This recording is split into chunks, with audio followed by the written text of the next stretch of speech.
Welcome to education Adda 2.0। Hello friends and dear student, आज हम लोग कवर करेंगे टेस्ट सीरीज संख्या 13 को। इससे पहले हमने 12 तक टेस्ट सीरीज को कवर कर लिया है। अभी तक आपने नहीं देखा है तो हमारे चैनल के प्लेलिस्ट में जाके वहां से आप इसका वीडियो देख सकते हैं। यह सीरीज चलाई जा रही है बिहार एसएससी के लिए, और बिहार एसएससी का एग्जाम जो है जल्द ही होने वाला है। तो साथियों, ध्यान से इस वीडियो को देखिए। यदि आपको अच्छा लगता है तो अपने दोस्तों में भी शेयर जरूर कीजिए, ठीक है।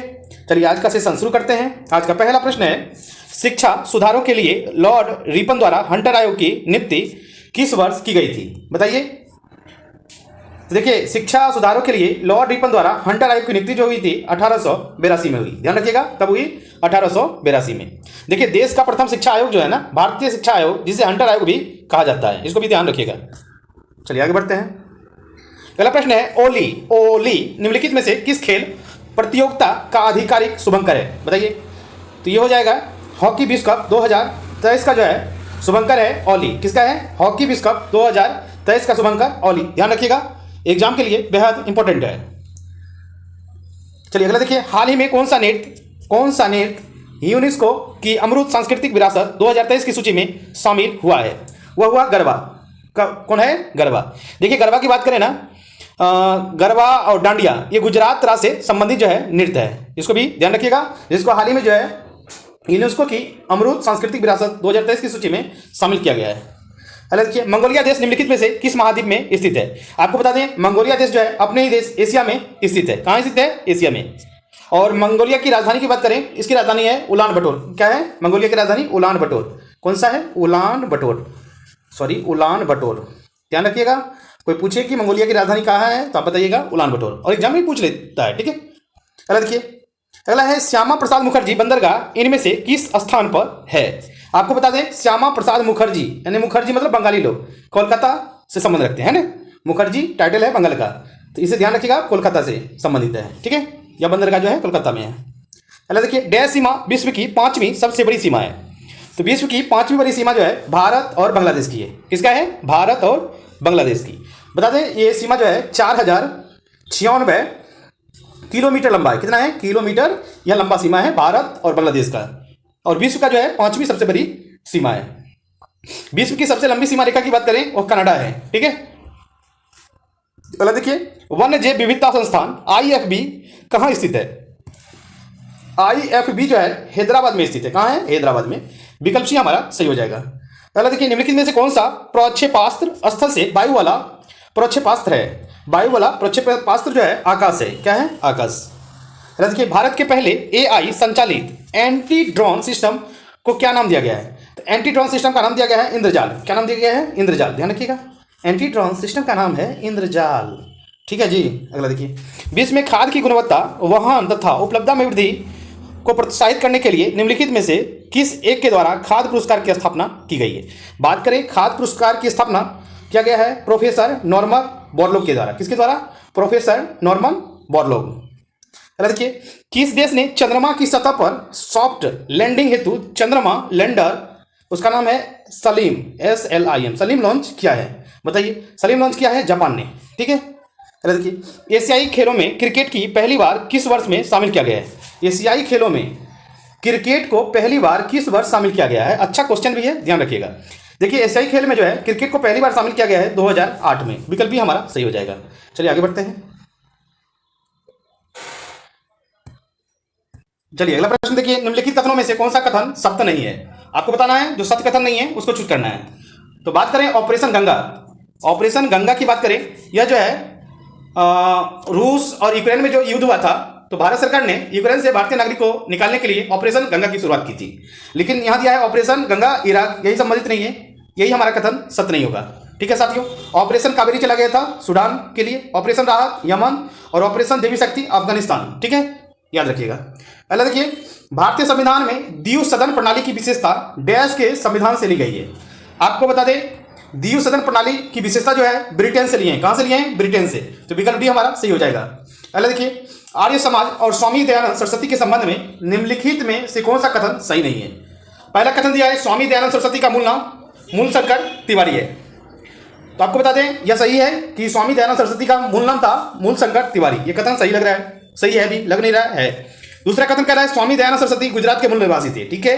स्वामी दयानंद सरस्वती जो है गुजरात के मूल निवासी थे, यह भी कथन सत्य है। तीसरा कथन है आर्य समाज की स्थापना वर्ष 1875 में हुई, यानी कि ये तीनों कथन सही है, ए, बी और सी सभी सत्य है। चलिए आगे बढ़ते हैं। चलिए अगला देखिए, अगला देखिए, अगला है निम्नलिखित में से वह दुर्ग कौन सा है जिसे दक्कन की कुंजी माना जाता है। दक्कन की कुंजी की बात करें असीरगढ़ को माना जाता है। किसको माना जाता है? असीरगढ़ को। तो विकल्प सी हमारा सही हो जाएगा। अगला देखिए, निम्नलिखित में से किसे सर्वश्रेष्ठ स्तूप मानते हैं। सर्वश्रेष्ठ स्तूप की बात करें तो सांची का स्तूप हो जाएगा, विकल्प सी हमारा सही होगा। चलिए अगला देखिए, जातक कथा संबंधित है, तो जातक कथा जो है गौतम बुद्ध से संबंधित है, विकल्प ए हमारा सही होगा। अगला देखिए, दारासिको ने फारसी भाषा में उपनिषद को किस शीर्षक से अनुवाद किया था। तो आपको बता दें, दारासिको ने फारसी भाषा में उपनिषद था सीर ए अकबर का अनुवाद किया था, विकल्प भी हमारा सही होगा। चलिए आगे बढ़ते हैं। अगला देखिए, सूची फर्स्ट को सूची सेकंड के साथ सुमेलित करना है, संगीत काट दिया है और वाद्य यंत्र, ठीक है, इसको आपको सुमेलित करना है। तो आपको बता दें, पन्नालाल घोष जो है ये सानाई बजाते हैं। क्या बजाते हैं? पन्नालाल घोष सानाई, सॉरी सानाई नहीं, पन्नालाल घोष बांसुरी, ठीक है, पन्नालाल घोष जो है बांसुरी बजाते हैं। बात करें पालधार रघु का, पालधार रघु जो है ये आपको मृदंग बजाते हैं। क्या बजाते हैं? मृदंग। तो बी का हो गया तीसरा, ए का हो गया चौथा। अगला बात करें लतीफ़ खां जो है तबला वादक हैं। क्या बजाते हैं? तबला बजाते हैं। और बात करें एस बालचंद्र, किसका? एस बालचंद्र जो है आपका होगा बीना बजाते हैं। क्या बजाते हैं? बीना, ठीक है। पन्नालाल घोष क्या बजाते हैं? बांसुरी, फिर से बता देते हैं। पाल रघु जो है मृदंग बजाते हैं, लतीफ़ खां जो है तबला वादक है, ठीक है। अगला देखिए, विश्व धरोहर स्थलों के संबंध में विषम का पता लगाना है। कौन सा विषम है?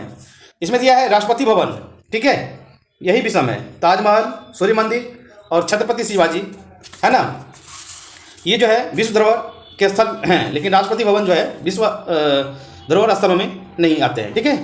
तो विकल्प ये हमारा सही हो जाएगा। अगला देखिए, वायुमंडल की किस परत में उल्कापिंडों के जलने की घटनाएं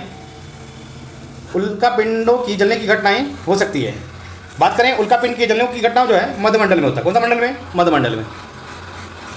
अरे चलिए अगला देखते हैं, कौन सी नदी जो है जोग जलप्रपात सृजित करती है जिसे गोरसप्पा जलप्रपात भी कहा जाता है। बात करें गोरसप्पा जलप्रपात की, यह जो है शरावती नदी को कहते हैं। किसको गोरसप्पा जलप्रपात कहते हैं? शरावती नदी को, ध्यान रखिएगा। अगला देखिए, पहाड़ी राज्यों में प्रधानमंत्री आवास योजना ग्रामीण के तहत प्रदान की जाने वाली एकल सहायता राशि कितनी होगी। एकल सहायता राशि जो है ना 1.3 लाख, यानी कि 1,30,000 रुपया दिया जाता है प्रधानमंत्री आवास योजना के लिए ग्रामीणों को, ठीक है, ग्रामीण क्षेत्र में, ध्यान रखिएगा। अगला है व्हाई आई एम एन अथिस्ट शीर्षक पुस्तक के लेखक कौन है। तो इसके लेखक हैं भगत सिंह। कौन है? Bhagat Singh. Why I am अथिस्ट शीर्षक पुस्तक के लेखक कौन है? भगत सिंह। ध्यान रखिएगा, एग्जाम के दृष्टिकोण से यह भी क्वेश्चन BBI है, ठीक है। अगला देखिए, मराठी पाक्षिक बहिष्कृत भारत किसने आरंभ किया था। तो आरंभ किया था डॉक्टर BR अम्बेडकर ने। कौन किया था? डॉक्टर BR अम्बेडकर के द्वारा जो है मराठी पाक्षिक बहिष्कृत भारत की आरंभ हुआ था, ठीक है। अगला देखिए, अगला है किसने लिखा था इस निर्णय से इनकार करना कठिन है कि तथाकथित 1857 का प्रथम राष्ट्रीय स्वतंत्रता संग्राम न तो प्रथम था, न राष्ट्रीय था और न ही स्वतंत्रता संग्राम था। यह बात किसने कहा था? आपको बताना है। यह कहा था RC मजूमदार ने। कौन कहा था? RC मजूमदार, याद रखिएगा। अगला है निम्नलिखित में से कौन एक सुमेलित है। बताना है कौन एक सुमेलित है। चलिए बताइए। सुमेलित जो है ना सिर्फ जो है ना ये है द स्वेटेंस ऑफ इंडिया सोसाइटी के लेकर, मतलब इसकी स्थापना जो है गोपाल कृष्ण गोखले के द्वारा किया गया था, ठीक है।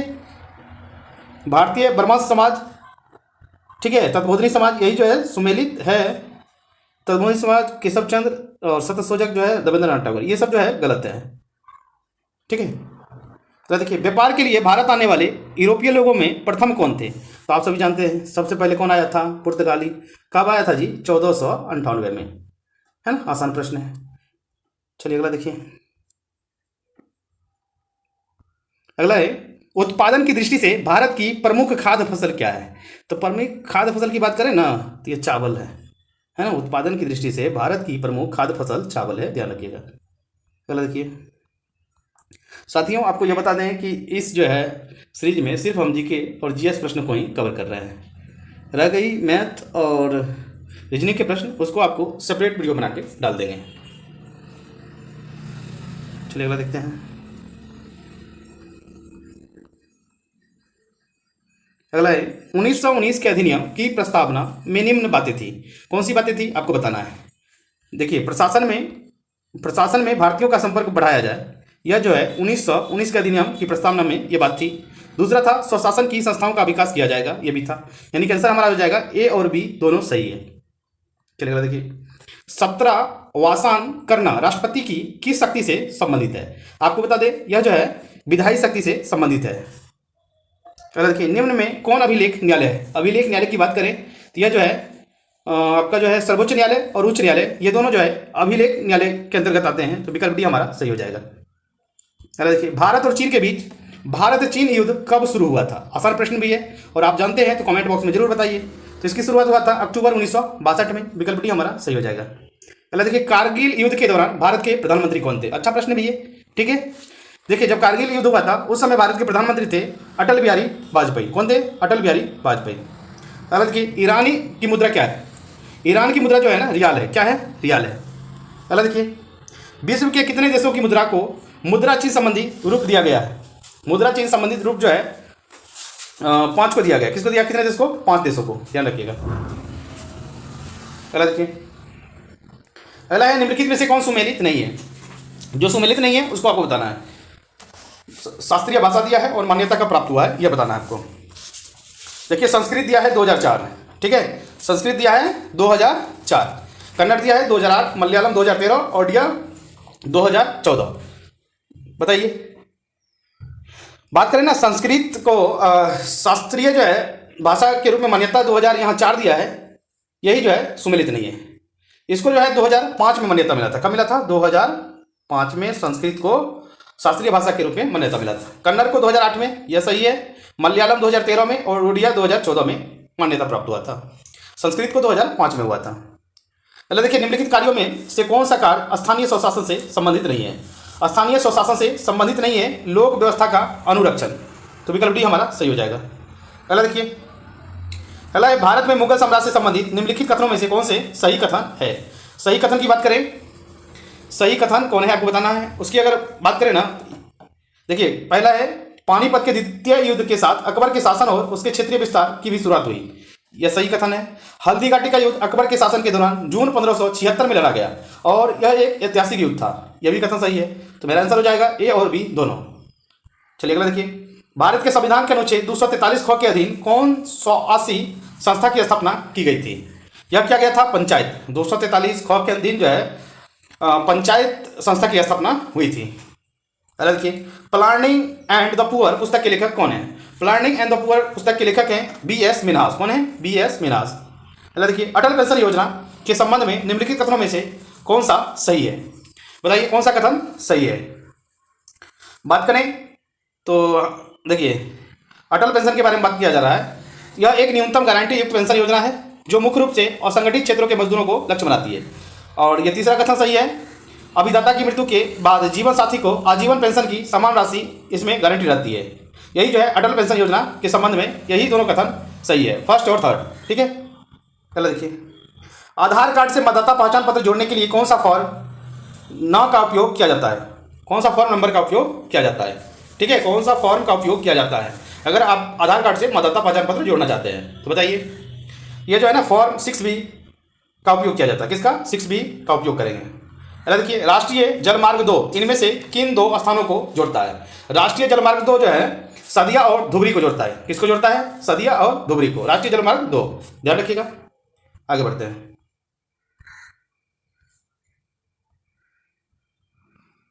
अगला है, गवर्नर जनरल लॉर्ड डलहौजी ने किस साम्राज्य को चेरी नाम दिया था। चेरी नाम की बात करें, किसको दिया था आप बताइए। देखिए, चेरी नाम जो है ना यह अवध राज को दिया था। किसको दिया था? अवध राज को। कौन दिया था? डलहौजी ने, है ना। चेरी नाम दिया था अवध राज को। आगे बढ़ते हैं। निम्नलिखित में से कौन सा कथन गलत है। आपको गलत कथन को बताना है, कौन सा कथन गलत है। देखिए, रेड क्लिफ लाइन जो है ना भारत और चीन के बीच दिया है, यही गलत है। आप सब जानते हैं रेड क्लिफ लाइन जो है भारत और पाकिस्तान के बीच की सीमा रेखा रेड क्लिफ है, ठीक है।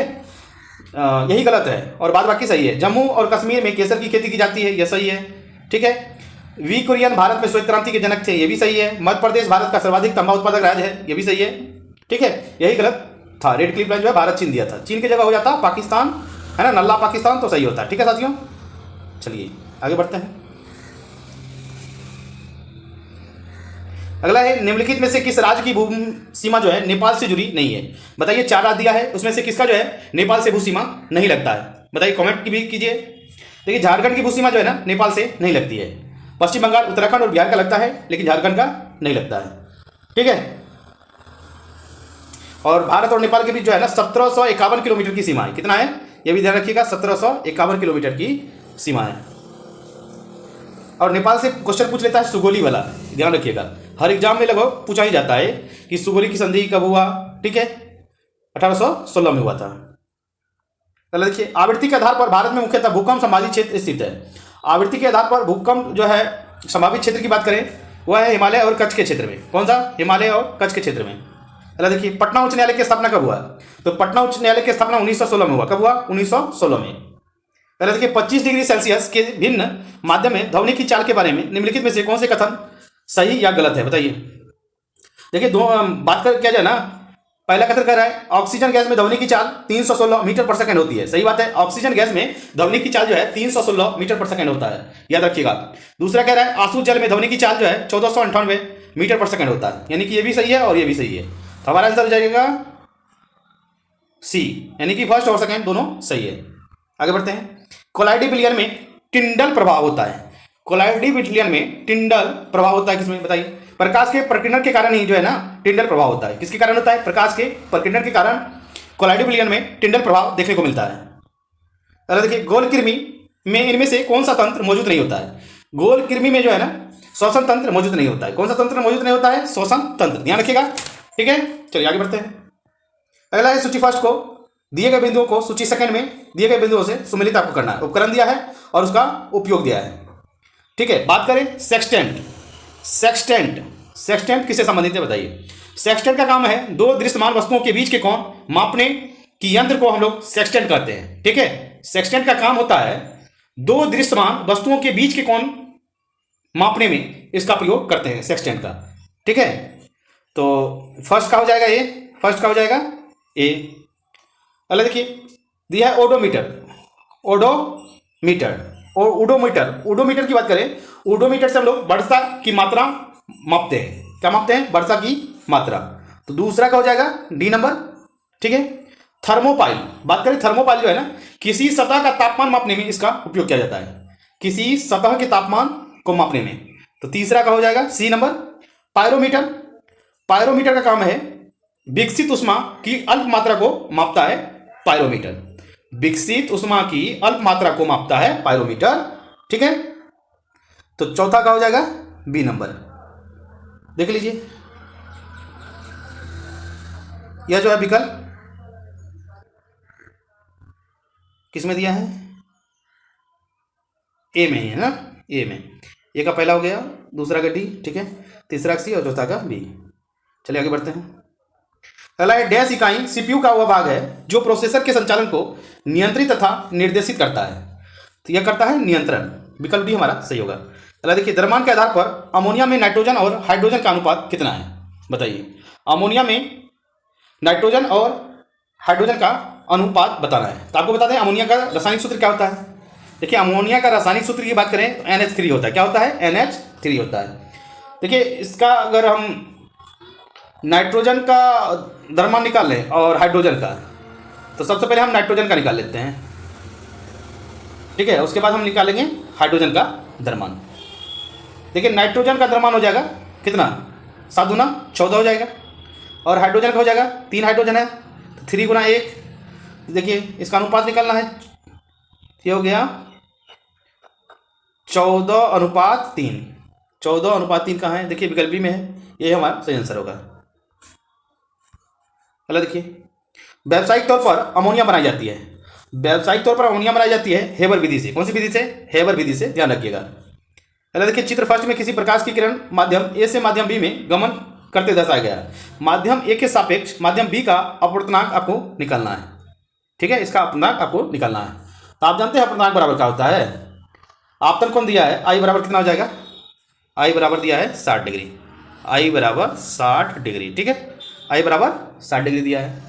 और अपवर्तन कोण जो दिया है ना, आर बराबर 45 डिग्री, कितना दिया है, आर बराबर देखिए 45 डिग्री दिया है, आर बराबर 45 डिग्री दिया है, ठीक है। माध्यम ए के सापेक्ष माध्यम बी का अपवर्तनांक निकालना है, तो साइन आई बटा साइन आर लगा दीजिए, साइन आई बटा साइन आर, साइन आई बटा आपको लगाना है साइन आर का फॉर्मूला है, ठीक है। साइन आई कितना है 60 डिग्री ना, साइन 60 डिग्री बटे साइन आर साइन 45 डिग्री, ठीक है। इसका कैलकुलेशन जब करेंगे तो साइन 60 का मान कितना होता है, √3/2 होता है ना, और साइन 45 का मान 1/√2, तो √2 जो है ऊपर चल जाएगा, बोलिए ना, तो √2 ऊपर चल जाएगा 1, तो इसको कैलकुलेशन कर लीजिए। जब आप कैलकुलेशन करिएगा तो क्या होगा, अच्छा इसको जो है ना, इसको तोड़ लीजिए, √2 गुना √2 कर लीजिए, ये रूट से रूट कैंसिल हो जाएगा, तो बचेगा √3/√2, √3/√2, देखिए विकल्प में कहाँ है, √3/√2, विकल्प ए में है, ये हमारा सही आंसर होगा। पहले देखिए, पृथ्वी को सूरज की पराबैंगनी विकिरण से कौन सुरक्षित रखता है, देखिए सुरक्षित रखता है आपको ओजन, कौन रखता है, ओजन पराबैंगनी विकिरण से सुरक्षित रखता है, ठीक है, ओजन। सोनार एक ऐसा उपकरण है जिसमें डैश वस्तुओं की दूरी, दिशा और गति को मापने के लिए परासर्पित तरंगों का उपयोग किया जाता है। यह आपको हो जाएगा पानी के अंदर, कहाँ हो जाएगा, पानी के अंदर, विकल्प भी हमारा सही होगा।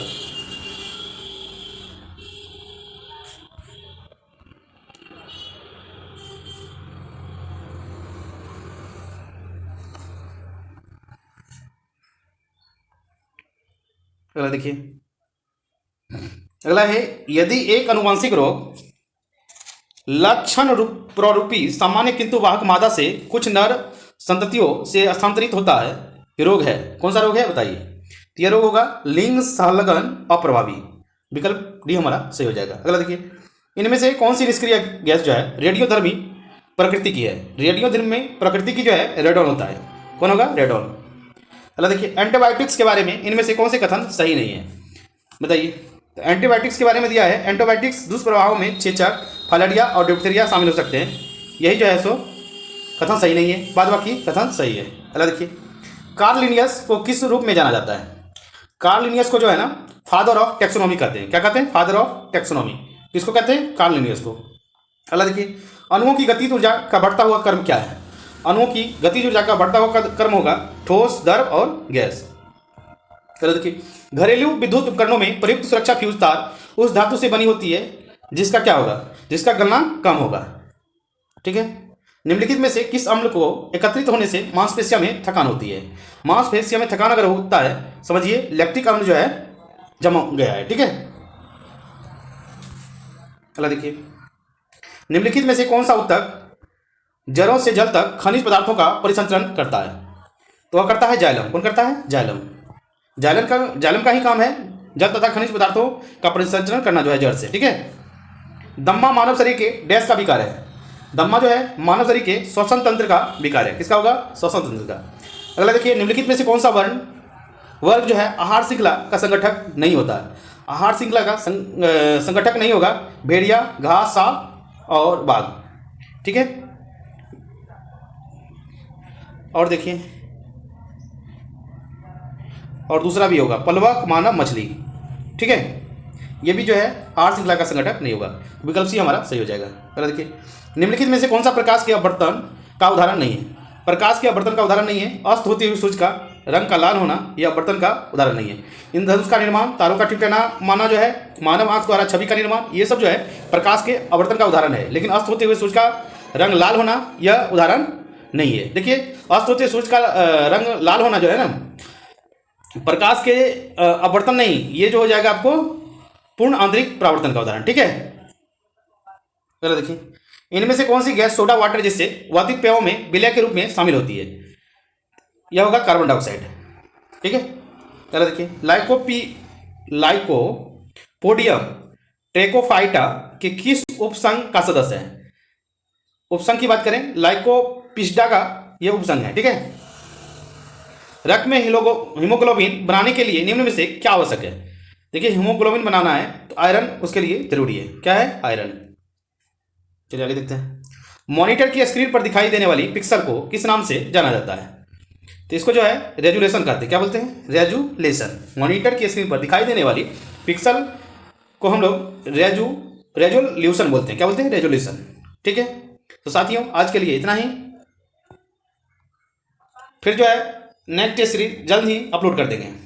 साथियों आपको यह टेस्ट सीरीज कैसा लगा कमेंट बॉक्स में जरूर लिखिए, और अच्छा लग रहा है तो अपने दोस्तों में भी शेयर और लाइक जरूर करिए। आज के लिए इतना ही। जय हिंद, जय भारत, जय बिहार।